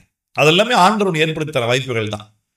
ஹம்பிளா இருக்கிறேன் அப்படின்ற பேர்ல உண்மையை சொல்லாம இருக்காரு, சிம்பிளா இருக்கிறேன் அப்படின்ற பேர்ல நீ செய்ய வேண்டிய காரியத்தை செய்யாம இருக்காரு. பவுல் தெளிவா அந்த இடத்துல நான் ரோமன்னு பதிவு பண்ண அப்படின்னாலதான் இங்க பவுலுடைய சகோதரியினுடைய பையன், தங்கச்சி அக்காவன்னு தெரியல, இதுல வந்துட்டு என்ன சிஸ்டர் தான் போட்டிருக்காங்க, எல்டரா எங்காரான்னு தெரியல, ஏதோ ஒன்று. ஆமா, அவர் வந்து சொன்ன போது நூற்றுக்கு அதிபதியை கூப்பிட்டு சொல்றான், நூற்றுக்கு அதிபதிகளில் ஒருவன். அப்ப எவ்வளவு பேர் இருந்திருப்பாங்க பாருங்க. 100 பேருக்கு ஒரு அதிபதி, 100 பேருக்கு ஒரு அதிபதி, நிறைய பேர் இருந்திருக்காங்க. அதுல ஒருத்தனை கூப்பிட்டு இவன் வந்துட்டு அங்க போய் இவன் சொல்லு என்னன்னு பாரு கொஞ்சம், அவன் பேச வேண்டிய காரியம், ஒரு விஷயம் சொல்ல வேண்டிய ஒரு காரியம் இருக்கு சொல்லுன உடனே அந்தபடியே அவன் இவனை சேனாதிபதியின் இடத்திற்கு, கமாண்டர், இந்த 100 பேருக்கு ஒரு அதிபதி இருக்காங்க, நிறைய பேர் இருக்காங்கல்ல, இந்த எல்லாருக்கும் ஒரு கமாண்டர் இருக்கிறான். அந்த கமாண்டர் கிட்ட கூட்டிக் கொண்டு போய், காவலில் வைக்கப்பட்டிருக்கிற பவுல் என்னை அழைத்து உமக்கு ஒரு காரியத்தை சொல்ல வேண்டும் என்றிருக்கிற இந்த வாலிபனை உம்மிடத்திற்கு கொண்டு போகும்படி என்னை கேட்டுக்கொண்டான் என்றார். அப்பொழுது சேனாதிபதி அவனை கையை பிடித்து தனியே அழைத்து கொண்டு போய், நீ என்னிடத்து அறிவிக்க வேண்டிய காரியம் என்ன என்று கேட்டான். புரியுதா உங்களுக்கு? அவன் கை பிடிச்சு கூட்டு போய் சொல்லி என்ன பவுல் சொல்ல சொன்னாரா, என்ன சொல்ல. காரணம் என்ன தெரியுமா? ஏன்னா ரோம அதிகாரத்தில் இருக்கக்கூடிய இவனை, அதாவது ரோம குடியுரிமை உள்ள பவுல எந்த ஒரு விசாரணையும் செய்ய அடிச்சிட்டாங்க. இந்த ஒரு விஷயத்தை இவன் வந்துட்டு கவர்னர் கிட்ட சொன்னாலே போதும் இவன் சீட்டு கிழிச்சிடும், பெரிய பிரச்சனை ஆயிடும். இன்னைக்கு அதே கம்பேர் பண்ணி சொல்லணும் அப்படின்னா, போலீஸ் வந்துட்டு அக்யூஸ்ட் அடிக்கிறதுக்கு ரைட்ஸே கிடையாது, ரூலே கிடையாது, ஆனால் அடிக்கிறாங்க. நீ ஜட்ஜு கிட்ட மட்டும் கோர்ட்டில் ப்ரொவைட் பண்ணும்போது, ஒன்று ப்ரொசீட் பண்ணும்போது ஜட்ஜு கிட்ட நடிக்கிறாரு மேடம் அப்படின்னு ஒரு வார்த்தை சொன்னீங்கன்னா போலீஸ்காரனை ஜட்டை கிழிச்சிருவாங்க. அதே சினாரியோ, அதே கண்டிஷன் தான் இங்கேயும் கூட. தனியாக கைப்பிடிச்சு கூப்பிட்டு போய் என்ன சொல்ல சொல்லு. அதற்கு அவன், யூதர்கள் பவுலின் காரியத்தை அதிக திட்டமாய் விசாரிக்க மனதுள்ளவர்கள் போல நீர் நாளைக்கு அவனை ஆலோசனை சங்கத்தினிடத்தில் கொண்டு வரும்படி உண்மை வேண்டிக் கொள்ள உடன்பட்டிருக்கிறார்கள். நீர் அவர்களுக்கு சம்மதிக்க வேண்டாம். அவர்கள் 40 பேருக்கு அதிகமானவர்கள் அவனை கொலை செய்யும் அளவும் தாங்கள் புசிப்பதும் இல்லை குடிப்பதும் இல்லை என்று சபதம் பண்ணிக்கொண்டு அவனுக்கு பதிவிருந்து உம்முடைய உத்தரவுக்காக இப்பொழுதும் காத்துக்கொண்டு ஆயத்தமாய் இருக்கிறார்கள் என்றார். அப்பொழுது சேனாதிபதி, நீ இவைகளை எனக்கு அறிவித்ததாக ஒருவனுக்கும் சொல்லாதே என்று கட்டளையிட்டு வாலிபனை அனுப்பிவிட்டான். பார்த்தியா, ஏற்கனவே கொலை பண்ண பிளான் பண்றாங்க, அதுல பரிசேயர் கூட்டத்தால் எழுப்பி கர்த்தர் பவுலுக்கு ஒரு உதவி செய்தார். இப்போ அந்த சதுசை ஆட்கள் ஆசாரியர்களிடத்துல ஒரு பொருத்தனை பண்ணி, நான் கண்டிப்பா கொல்லாம நாங்க சாப்பிடவே மாட்டேன், ஏன்னா டேய் எங்கடா போனேன், சாப்பிட போனேங்க அப்படின்னா யாரும் ஒன்றும் சொல்ல மாட்டாங்க. சாப்பிட போனியா, சரி வா வந்து வேலையை பாருவா. ஏன்னா அது லைஃப்னுடைய ஒரு வாழ்வாதாரமே சாப்பாடு தான். அது யாரையும் திட்ட போறது கிடையாது. இவன் என்ன பண்றாங்க, சாப்பிட விட மாட்டோம், அவனை கொண்டுட்டு தான் அடுத்த வேலை தெளிவா இருக்கிறாங்க. அந்த செய்தியும் அவங்க கேள்விப்பட்டு, அது பவுலுடைய தங்கச்சி பிள்ளைக்கே கேள்விப்பட்டு, அவனே வந்து பவுல்கிட்ட சொல்லி எந்த அளவுக்கு ஆண்டவர் உதவி செய்யறார். நான் திருப்பி சொல்ற ஒரே வார்த்தை, நீ பைபிள் ஸ்டடியினுடைய ஒரே கீ ஸ்டேட்மெண்ட், ஒரே ஒரு வார்த்தை தான் நான் திருப்பி சொல்ல, இது மட்டும்தான். நீ ஆண்டருக்கா நின்றீன்னா ஆண்டவர் உனக்கா நிற்பார். பிரச்சனை வராம பாதுகாப்பாருல்ல, ஆண்டவர் உனக்கா நிற்கிறாருன்னு எப்படி தெரியும் உனக்கு பிரச்சனை வந்தா தானே தெரியும். பிரச்சனையே வராம எனக்காக கர்த்தர் நிற்பார் நீ சொல்றதெல்லாம் சும்மா கதை. என் வாழ்க்கையில் எந்த பிரச்சனையும் இல்லை, கர்த்தர் என்னோடு கூட இருக்கிறார் அப்படின்னா நீ கனவு பார்த்தேன்னு வந்து பேசினேன்னு அர்த்தம். ஆமா, என் வாழ்க்கையில ஏகப்பட்ட பிரச்சனை வந்தது, அதன் மத்தியில் ஆண்டவர் எவ்வளவு சூப்பராக கூட இருந்தாருன்றத நான் ருசி பார்த்தேன், எக்ஸலண்டா இருந்தது, அதுதான் சாட்சி. அங்கதான் ருசி பார்க்க முடியும். ரைட்டா? ஆமா. அப்புறம் அவன் என்ன நடக்குது பாருங்க. பின்பு அவன் இது ஃபுல்லா ஸ்டோரி பேஸ்டா தான் போகும். இங்க தான் கூப்பிட்டு போனாங்க, சின்ன விஷயங்கள் நடக்கும், அதோட அப்படியே டிராவல் அப்படியே அதிகமாயிட்டே இருக்கும். பவுலுடைய அந்த அரெஸ்டான நாட்கள் எங்கிருந்து யாருக்கிட்ட அனுப்பப்படுகிறாரு, இதுதான் நம்ம தொடர்ந்து பார்த்துட்டு இருக்க போறோம். 23 வாசிக்கலாம். பின்பு அவன் 100 அதிபதிகளில் 2 பேரை அழைத்து, 2 பேர் அப்படின்னா அவன் கீழே 200 பேர் இருக்காங்க அர்த்தம், செசரியா பட்டத்திற்கு போகும்படி 200 காலாட்களையும் 70 குதிரை வீரரையும் 200 ஈட்டிக்காரரையும் ராத்திரியிலே 3ஆம் மணி வேளையிலே ஆயத்தம் பண்ணுங்கள் என்றும். ராத்திரி 3ஆவது மணி என்ன டைம்? ராத்திரி 3ஆவது மணி, நைட் 9 மணிக்கு. அன்னைக்கு நைட் டியூட்டிலாம் கிடையாது, இருட்டிலலாம் கிடையாது, எல்லாம் பந்தத்தை தூக்கி பிடிச்சி தான் போகணும், வெளிச்சத்தில் தான் போகணும். நைட் 9 மணிக்கு ரெடி பண்ணிக்கோ. பவுலை ஏற்றி சேனாதிபதி ஆகிய, இப்போ எங்கே போகிறாரு, 100 அதிபதி இருக்கிறாங்க, கமாண்டர் அண்டரில் தான் இப்போ பவுல் இருக்காரு. இப்போ கமாண்டர் கிட்ட இருந்து கவர்னர் கிட்ட போறாரு, சரியா? அடுத்து கவர்னர் கிட்ட இருந்து கலெக்டர் கிட்ட போவார்னு நினைக்கிறேன். அது பார்ப்போம், தொடர்ந்து படிச்சா தெரியும். தேசாதிபதி, அவன் சேனாதிபதி, சேனைகளுக்கு அதிபதி. அந்த சேனைகளை 100 பேரை கண்ட்ரோல் பண்ற 100 அதிபதி. அந்த ஆர்டர் புரிஞ்சுக்குங்க. 100 பேர் கண்ட்ரோல் பண்ற 100க்கு அதிபதி. இந்த 100 பேருக்கு அதிபதிகளாக இருக்கக்கூடிய எல்லாரையும் கண்ட்ரோல் பண்ணக்கூடிய கமாண்டர், சேனாதிபதி. இந்த எல்லா சேனைகளுக்கும் அதிபதியாய் மொத்த மிலிட்ரி பெட்டாலியனுக்கும் கமாண்டரா இருக்கக்கூடியவனுக்கு ஃபுல் கட்டளையும் கொடுக்கிறவர் கவர்னர், தேசாதிபதி, தேசத்திற்கு அதிபதி. சரியா? ஆமா. தேசாதிபதி பெலிக்ஸ் இடத்திற்கு பத்திரமாய் கொண்டு போகும்படிக்கு குதிரைகளை ஆயத்தப்படுத்துங்கள் என்று சொன்னதும் அன்றி ஒரு நிருபத்தை எழுதினான். அதன் விவரமாவது, கணம் பொருந்திய சேனாதிபதி ஆகிய பெலிக்ஸ் என்பவருக்கு கிளவுதியு லீசியா வாழ்த்தல் சொல்லி அறிவிக்கிறது என்னவென்றால், இந்த மனுஷனை யூதர் பிடித்து கொலை செய்ய போகிற சமயத்தில் நான் போர் சேவகருடனே கூட போய் இவன் ரோமன் என்று அறிந்து இவனை விடுவித்தேன். அவர்கள் இவன் மேல் சாட்டின குற்றத்தை நான் அறிய வேண்டும் என்று இவனை அவர்கள் ஆலோசனை சங்கத்திற்கு முன் கொண்டு போனேன். இவன் அவர்களுடைய யார், பவுல், யூதர்களுடைய வேதத்திற்கு அடுத்த விஷயங்களை குறித்து குற்றம் சாட்டப்பட்டவன் என்று விளங்கினதையே அல்லாமல், அது ஒண்ணுதான் புரிஞ்சுது, அது இல்லாம மரணத்துக்காவது விலங்குக்காவது ஏற்ற குற்றம் யாதொன்றும் இவனிடத்தில் இல்லை என்று கண்டறிந்தேன். யூதர் இவனுக்கு விரோதமாய் சற்பனையான யோசனை செய்கிறார்கள் என்று எனக்கு தெரிய வந்தபோது உடனே இவனை உம்மிடத்தில் அனுப்பினேன். குற்றம் சாட்டுகிறவர்களும் இவனுக்கு விரோதமாய் சொல்லுகிற காரியங்களை உமக்கு முன்பாக சொல்லும்படி அவர்களுக்கு கட்டளையிட்டேன். சுகமாயிருப்பீராக என்று எழுதினான். கண்ட்ரோல் என்னை மீறி போகுது சார், என்னால் ஒன்றும் பண்ண முடியாது சார். ஸோ குற்றப்படுத்துகிற அவங்களையும் குற்றப்படுத்தப்பட்டிருக்கிற பவுலையும் உங்ககிட்ட அனுப்பி வைக்கிறேன். அவங்ககிட்ட சொல்லிட்டேன், பவுலை விட்டு அனுப்பிட்டேன், நீங்களே விசாரணை பண்ணிக்க. போர் சேவர் தங்களுக்கு கட்டளையிட்டபடியே பவுலை கூட்டிக் கொண்டு ராத்திரியிலே அந்திபத்திரி ஊருக்கு போய் மறுநாளில் குதிரை வீரரை அவனுடைய கூட போகும்படி அனுப்பிவிட்டு தாங்கள் கோட்டைக்கு திரும்பினார்கள். அவர்கள் செசரியா பட்டணத்தில் சேர்ந்து நிருபத்தை தேசாதிபதியினிடத்தில் கொடுத்து பவுலை அவன் முன்பாக நிறுத்தினார்கள். தேசாதிபதி அவனை விசாரித்து எந்த நாட்டான் என்று கேட்டு சிசிலியா நாடு என்று அறிந்த பொழுது, உன்மேல் குற்றம் சுமத்தினவர்களுக்கும் உன்மேல் குற்றச்சாட்டுகிறவர்களும் வந்திருக்கும் போது உன் காரியத்தை திட்டமாய் கேட்பேன் என்று சொல்லி ஏரோதின் அரண்மனையிலே அவனை காவல் பண்ணும்படி கட்டளையிட்டான். அப்படின்னா ஜெயிலில் போடல, ஜெயில் மாதிரி தான், எக்ஸாக்டான ஜெயிலுக்கு ஒரு ரூம் ஜெயிலுக்குள்ள வச்சு அப்படி அடக்கி வைக்கல. அவன் ஒரு பப்ளிக் பிரசன்ட் மாதிரி ஒரு ஏரோதுடைய அரண்மனையில், ஜெயிலில் அரண்மனையில் அவன் அங்கே இருக்கட்டும், அவனை பார்த்துக்குங்க, அவனை எங்கேயும் போவான், அவனை பார்த்துக்குங்க அப்படின்னு சொல்லி ஃப்ரீயாக விட்டாங்க. அங்கே பால் ரொம்ப உபத்திரவப்பட்ட மாதிரி எனக்கு தெரில, மேபி அடுத்த சாப்டரில் வாசிக்கும் நம்ம பார்ப்போம். நம்ம அங்கே இருக்கும்பொழுது கூட ஆராய்ச்சியாளர்கள் இதை பற்றி நான் படிக்கும்போது என்ன இருந்தது அப்படின்னா, அங்கேயும் அநேகர்கிட்ட பவுல் வந்துட்டு என்னை ஒரு கண்ட்ரோல் பிடிச்சி வச்சுட்டாங்கல்ல இங்கே இருக்கிறனே, சரி ஆண்டவருக்காக நின்று என்னை இப்படி விட்டுட்டாரு ஆண்டவர் அப்படிலாம் புலம்பாம அங்க இருக்கும் பொழுதும் கூட அநேக புக்ஸ் வாசிக்க, நிருபங்கள் எழுத, அது அநேகர் அனுப்ப விட, இன்னும் சொல்லப்பட பவுல வந்துட்டு அவங்க ஆட்கள் வந்து விசிட் பண்றதுக்கான எல்லா ஃப்ரீடமும் அங்கே இருந்துச்சு. ஆக்சுவலா ஏதோ ஒரு அரண்மனையில அந்த மாதிரி தான் வந்து பவுல் அங்கே வைக்கப்பட்டார். ரொம்ப சிம்பிள். பவுல் பரிசுத்தாவில் ஏவப்பட்டு நடக்கிற சூழ்நிலைகளை, இங்க என்ன சிச்சுவேஷன் நடக்குது, என்ன பண்ண ட்ரை பண்றாங்க, என்னை அகைன்ஸ்ட் நிற்கிறாள் யாரு, அதுல நமக்கு சாதகம் என்ன பாயிண்ட் இருக்கு அப்படின்ற அந்த ஒரு புத்தி கூர்மை இருந்தபடினால்தான். என்னுடைய பாஷையில் நான் சொல்லணும்னா, மங்குனி மாதிரி இருந்தீங்கன்னா ஊழியம் பண்ண முடியாது. சரியா? உனக்கு வந்துட்டு மைண்ட் ஷார்ப்பாக இருக்கணும். அப்படியே ஏதோ போனோம் வந்தோம், ஏதோ வாய்க்கு வந்தது பேசணும், ஒரு திட்டமே இல்லாமல், ஒரு பிளானிங்கே இல்லாமல் ஏதோ போனோம் வந்தோம் ஏதோ ஊழியம் இல்லை, அப்படி இல்லை. பிசாசு தனக்கு கொஞ்ச காலம் உண்டு என்பதை அறிந்து யாரை விழுங்கலாம் என்று வகை தேடி சுற்றி தெரிகிறான். ஸ்ட்ராட்டஜி போட்டு பிளான் போட்டு அவன் அழகாக டார்கெட் பண்ணி வேலை செய்யலாம்.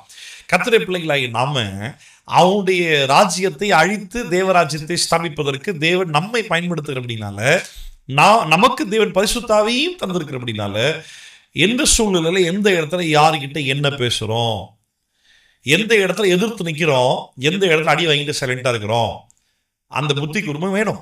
எந்த இடத்துல ஒரு கணத்துக்கு மறுகணத்தை காட்டணும், எந்த இடத்துல நான் ரோமனா இருக்கிறேன் நீ ஏன் வேலை கையை வைப்பியா நீ அப்படின்னு சொல்லி பேசணும் அப்படின்றது உனக்கு தெரியணும். அதுக்கு உன் நாடு, உன் மக்கள், உன் சூழ்நிலை, எந்த ப்ராப்ளம்ல யார் உனக்கு அகைன்ஸ்டா வராங்கன்ற அந்த சிச்சுவேஷன் அனலைஸ் பண்ணக்கூடிய அந்த கெப்பாசிட்டி, சூழ்நிலையை ஆராய்ந்து பார்க்கக்கூடிய அந்த சிச்சுவேஷன் வேணும். அந்த ஒரு பிரசன்ஸ் ஆஃப் மைண்ட் வேணும் உனக்கு. பவுலை பார்த்து கற்றுக்குங்க. சரியா? ஏன் சொல்றேன் அப்படின்னா, நம்ம அநேக நேரங்களில் அந்த ப்ரெசன்ஸ் ஆஃப் மைண்ட் இல்லாமல் ஏனோ தானோ அப்படின்னு இருந்தோம் அப்படின்னா நம்ம ஆண்டவருக்காக நிற்க முடியாது. கர்த்தருக்காக நிற்க வேண்டிய வைராக்கியமும் வேணும், அதே நேரத்தில் கர்த்தருடைய அன்பை காட்டுறதும் வேணும், அதே நேரத்தில் உன்னுடைய ஜீவனை ஆண்டவருக்காக எப்படி ஸ்பெண்ட் பண்ணணும் அப்படின்றதையும் கவனமாக கவனிக்கணும். ஏதோ வந்தேன் போனேன் இருந்தேன் ஏதோ பேசினேன் ஏதோ பிரச்சனை ஆயிடுச்சு, அதை பற்றி பெருசாக யோசிக்கல பேசலை கவனிக்கல, நான் என்ன சொல்றது கர்த்தர் பார்த்துக்குவாருன்ற கர்த்தர் பார்த்துக்குவாரு அப்படின்னு சொல்லி விசுவாசமாக இருக்கிறன்ற பேரில் நீ எதையுமே செய்யாமல் முட்டாளாக இருந்துடக்கூடாது. உன்னால் என்னெல்லாம் ஸ்டெப்ஸ் எடுக்க முடியுமோ செய்ய முடியுமோ அது எல்லாமே கர்த்தர் உனக்காக கொடுத்த காரியம். அது ரொம்பவே நீ கவனமாக இருக்கணும், நல்லா புரிஞ்சுக்கணும். நீ அந்த மாதிரி எதுவுமே செய்யாமல் நீ சும்மா இருந்துட்டு விசுவாசத்தின் வார்த்தையே சோம்பேறியின் வார்த்தையே மாறிடக்கூடாது. கர்த்தர் எனக்காக செஞ்சுருவார்ப்பா, பார்த்துக்குவார்ப்பா, ஆண்டர் பார்த்துக்குவார்ப்பா அப்படின்றது விசுவாச வார்த்தையா இல்லை ஒரு சோம்பேறித்தனமான வார்த்தையா அப்படின்றத நல்லா யோசிப்பார். ரைட்டா?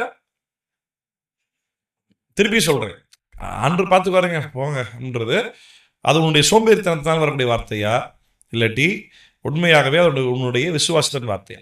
இப்போ பவுலை வந்துட்டு எந்த அளவுக்கு இந்த 40 பேருக்கும் மேற்பட்ட ஆட்கள் எந்த அளவுக்கு பவுலை கொலை செய்ய பிளான் பண்ணாங்க அப்படின்னா எப்படி புரிஞ்சுக்கிறது, அந்த சிச்சுவேஷன் எப்படி அண்டர்ஸ்டாண்ட் பண்ணலாம் அப்படின்னா, இந்த கமாண்டர் யோசிச்சு பாருங்க, அந்த கமாண்டரே அவன் எந்த அளவுக்கு பவுலுக்கு பாதுகாப்பு கொடுத்தான்றதை பார்த்தா அப்போ எந்த அளவுக்கு பவுலை கொல்றதுக்கு அவங்க துணிகரமாக இருந்திருப்பாங்க அப்படின்றது புரியும்.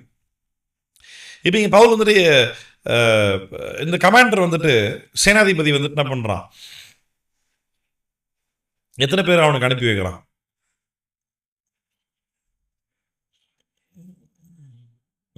23வது வசனம். 100 அதிபதிகளில் 2 பேரை அழைத்து செசரியா பட்டணத்தில் போகும்படி 200 காலாட்கள் அப்படின்னா நடந்து போகக்கூடிய சோல்ஜர்ஸ் 200 பேர் உங்களோட இருக்காங்களே எடுத்துக்கோ. அது இல்லாம 70 குதிரை வீரர்கள் எடுத்துக்கோ. 70 குதிரை வீரர்கள், ஹார்ஸ்மென்ஸ் குதிரை வீரர்கள் எடுத்துக்கோ. அப்புறம் 200 ஈட்டிக்காரர்கள், ஸ்பியர்மென்ஸ் 200 பேர் ஈட்டியில், 70 குதிரையில் போகிறவங்க 70 பேர், ஈட்டி யூஸ் பண்ணுற போர் சேவர்கள் 200 பேர் கூட்டிக்கிட்டு, அது இல்லாமல் இந்த 100 அதிபதிகளில் 200 பேர் 200 பேர் செசரியா போகிற வரைக்கும். இப்போ ஊருக்குள்ளே பிரச்சனை இல்லை, கோட்டையை தாண்டி வெளியே கொண்டு போய் நான் வழி அனுப்பி வைக்கிறதே பெரிய வேலை. 200 பேரை கூட கூட்டிக்கோ, கோட்டை வெளியே அவனை செசரியா வரைக்கும், கோட்டை வெளியே போகிற வரைக்கும் போய் அவனை வழி அனுப்பி வச்சுட்டு வாங்க. அங்கிருந்து ஊருக்குள்ள பிரச்சனை இல்லாமல் பாதுகாப்பாக அவனை கொண்டு போய் அங்கிருந்து அவனை கூப்பிட்டு போகிறதுக்கு இந்த குதிரை வீரர்களும் ஈட்டிக்காரர்கள் 200 பேர் 70 பேர் யோசிப்பார். ஊரை விட்டு வெளியே கொண்டு போகிறதுக்கே 200 பேர் பாதுகாப்பு, சரியா? இது 200 பேர் ஊர்ல பிரச்சனை பண்ணக்கூடாதுன்னு பாதுகாக்கிறான். இது இல்லாமல் பவுலை கூட்டிட்டு போகிறது 200 பேர், அப்புறம் 70 குதிரை வீரர்கள். அப்போ எந்த அளவுக்கு பிரச்சனை பண்ணியிருப்பாங்க பாரு. எவ்வளோ அப்படின்னா இவங்க ஆண்டவருக்காக நிற்கிறேன்ற ஒரு வைராக்கி இருக்கிறதா இவன் நினைக்கிறான். யாரு? யூதர்கள் பவுலை கொல்லணும்னு நினைக்கிறான். கேட்ட நாங்கள் கர்த்தருடைய வார்த்தைக்காக நிற்கிறோம் அப்படின்றான். ஆக்சுவலாக அவங்களை பயன்படுத்துறது முழுக்க பிசாசு மட்டும்தான். அநேக ஊழியர்களை நான் இன்னைக்கு வந்துட்டு நான் கர்த்தருக்காக நிற்கிறேன்னு பயங்கரமாக பேசிட்டு இருக்கிறாங்க. ஆனால் அவங்க யாருமே வந்துட்டு உண்மையாகவே ஆண்டவருக்காக பேசலை அப்படின்றது அவங்களுக்கு இன்னும் புரியவே மாட்டேங்குது. ஏன்னா அவங்க இன்னும் ஆண்டவருக்காக நிற்கவே இல்லை. வசனமே அவங்க இன்னும் புரியல. இது என்னோட ஃபேவரட்டான வசனம். ஆக்சுவலாக நான் வாசிக்கிறேன் 1 தீமோத்தேயு 1:7 வசனம். எனக்கு ரொம்ப பிடிச்ச வசனம் அது. பால் எவ்வளோ டைரக்டாக எழுதியிருக்காரு. தீமோத்தேயுக்கு ஜெயிலில் இருந்து எழுதுனது தான். 1 தீமோத்தேயு 1:7. தாங்கள் சொல்லுகிறது இன்னதென்றும் தாங்கள் சாதிக்கிறது இன்னதென்று அறியாதிருந்தும் நியாயப்பிரமாண போதகராக இருக்க விரும்புகிறார்கள். எப்படி? அவன் என்ன சொல்ல ட்ரை பண்றான், அவன் என்ன சாதிக்கிறான், எதுக்காக அவ்வளோ வைராகியம் பார்க்குறான், அவனுக்கு தெரியல. எதுவுமே தெரியாம இருந்தோம், நியாயப்பிரமாணம் தான் அப்படின்றது ரொம்ப பிடிவாதம் பண்ணிக்கிறாங்க.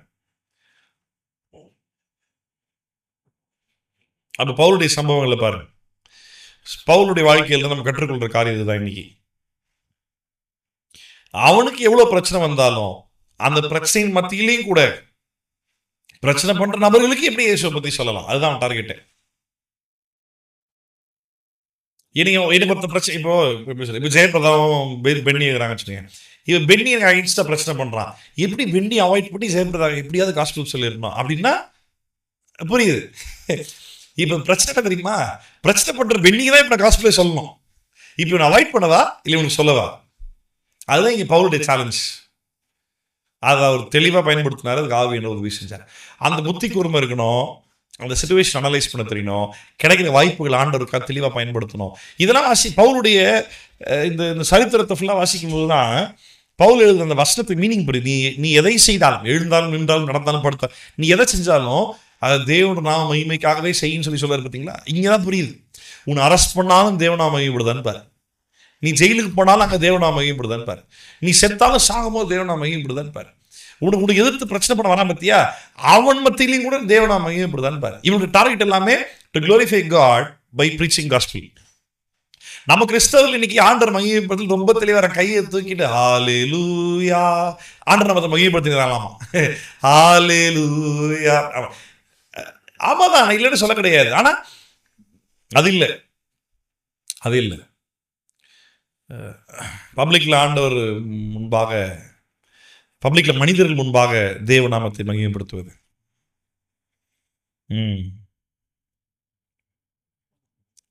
That is very different. அப்போ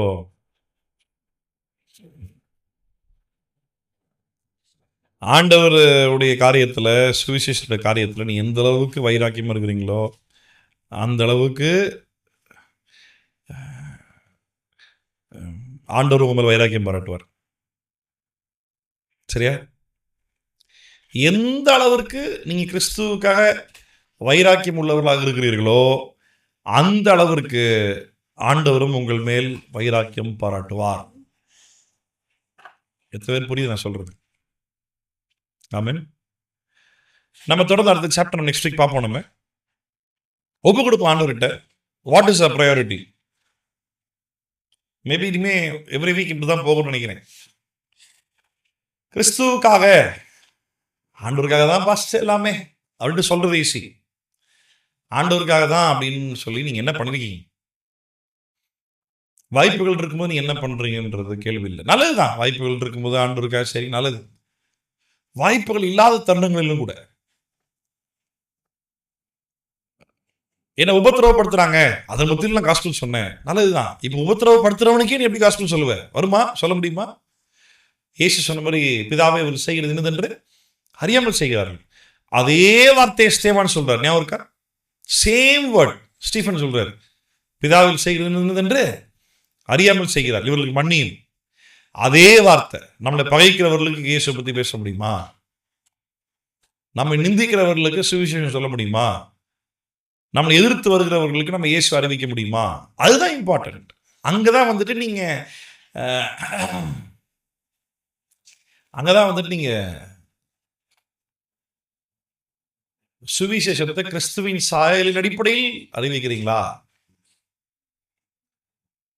Sharing gospel as information is very easy. But sharing gospel with the likeness of Christ is real Christianity. சீஷர்கள் வெறும் தகவலாய் மாத்திரம் இயேசுவை பத்தி அங்க பேசல. சீஷர்கள் இயேசுவின் சுவாபத்தை வெளிப்படுத்துற விதத்துல அங்க சுவிசேஷத்தை பேசினாங்க. அதுதான் முக்கியம். ஒப்பு கொடுப்போம், ஜெபம் பண்ணலாம்.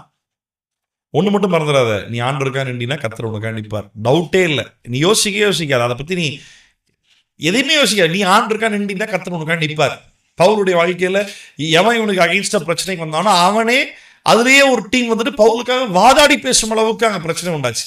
அவனுக்காக நிக்க வச்சார் ஆண்டவர். பவுலை கொலை பண்ண ட்ரை பண்றாங்க. அங்கிருந்து அந்த தகவல் எழுப்பி பவுலுக்கு ஒரு விடுதலை கொடுக்கும்படி பவுலுடைய சகோதரனோட தம்பியை பையனை கொண்டு வந்து ஆன்றாங்க ஒரு காரியத்தை வைக்க பண்றாரு. நீ கர்த்தருக்காக நின்னா கர்த்தர் உனக்கு நிற்பார். நீ சாகணும்னு முடிவு பண்றது ஆண்டவர்.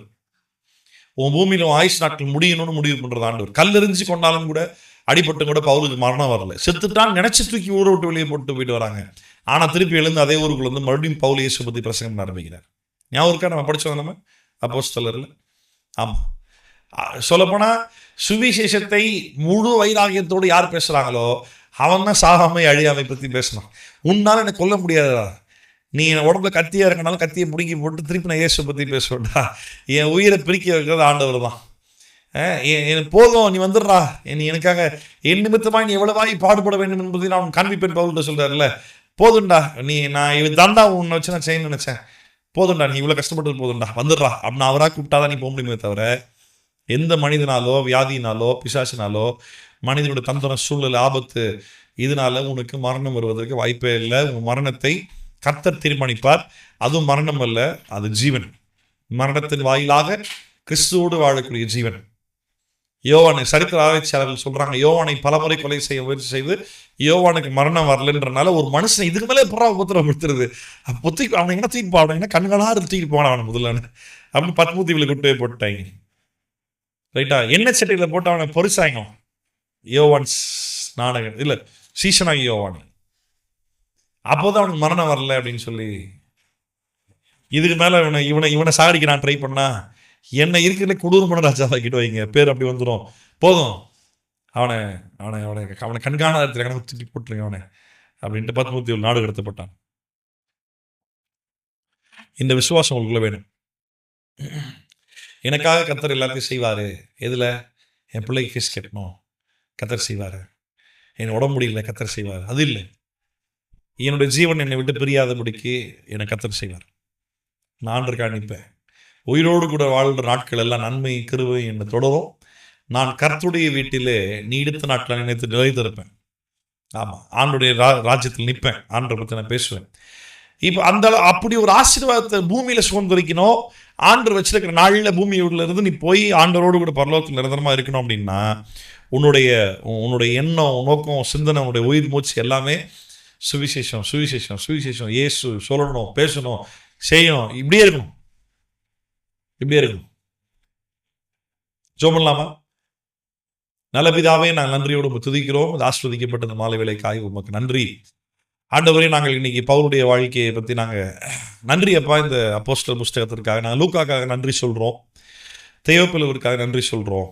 அவங்க எழுதுகிற புஸ்தகத்தை ஆண்டவரே இத்தனை வருடங்கள் கழித்து எங்களுக்கு சேரணும்னு சொல்லி இதெல்லாம் நீங்கள் ஆண்டவர் எங்களுக்காக பாதுகாத்து உங்களுடைய வார்த்தையாக தந்திருக்கிறீங்க. உமக்கு கூடான கூடிய நன்றி சொல்கிறோம் ஆண்டவரே. இது மூலமாக ஆண்டவர் எங்களை உற்சாகப்படுத்துறதுக்காக நன்றி. பவுலை நடத்திய ஆண்டவர் அதே ஆண்டவர் இன்றைக்கு எங்களை நடத்துகிறீர் என்று எங்களுக்கு நீங்கள் புரிய வைக்கிறதுக்காக நன்றி ஆண்டவரே.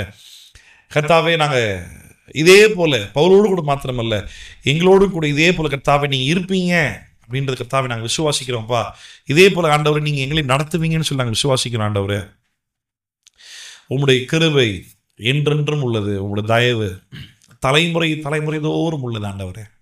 அந்த கிருபையும் தயவையும் கர்த்தாவே நாங்கள் நல்லா சுகமாக வாழணுன்றதுக்காக பயன்படுத்தாமல் உங்களுடைய கிருபையும் உங்களுடைய தயவையும் ஆண்டவர் உங்களுடைய ராஜ்யம் விரிவாக்குகிற பணியில் அதற்காக உங்களுடைய கிங்டம் எக்ஸ்பான்ஷனுக்காக ஆண்டவர் நாங்கள் பயன்படுத்த ஆண்டவர் எங்களுக்கு அந்த சிந்தனையை தாங்கப்பா, அந்த வைராக்கியத்தை தாங்க ஆண்டவரே.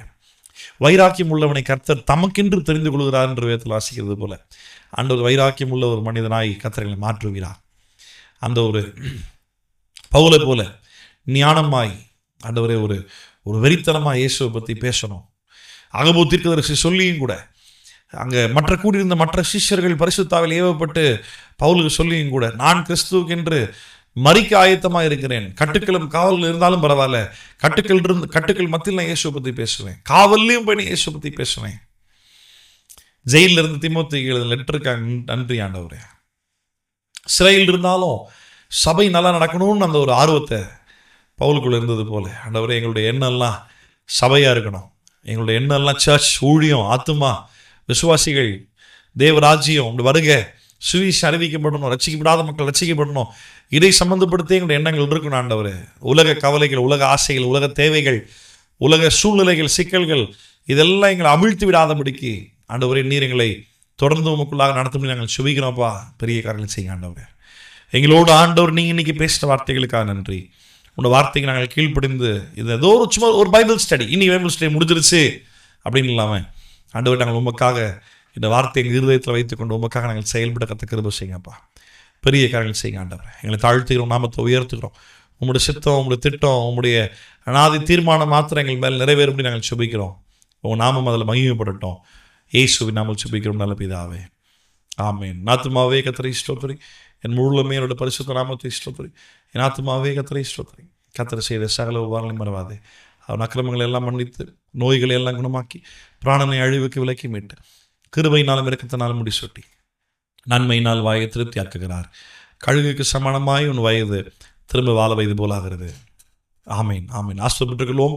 நம் திரியேக தேவனாகிய பிதா குமாரன் பரிசுத்தாவி நாமத்தினால நம் அனைவருக்கும் கிருபையும் சமாதானமும் தேவ அன்பும் பரிசுத்தாவியானவருடைய அந்யோன்யமும் ஐக்கியமும் சபை மக்களோடும் கூட இன்றைக்கும் சதா காலங்களிலும் ஆண்டவராகிய இயேசு வரும் வரைக்கும் நம் அனைவரோடும் கூட நடத்துவதாக. ஆமீன் ஆமீன் ஆமீன். God bless you. கர்த்தர் ஆசீர்வதிப்பாராக. மாறனதா இயேசு சீக்கிரம் போகிறார்.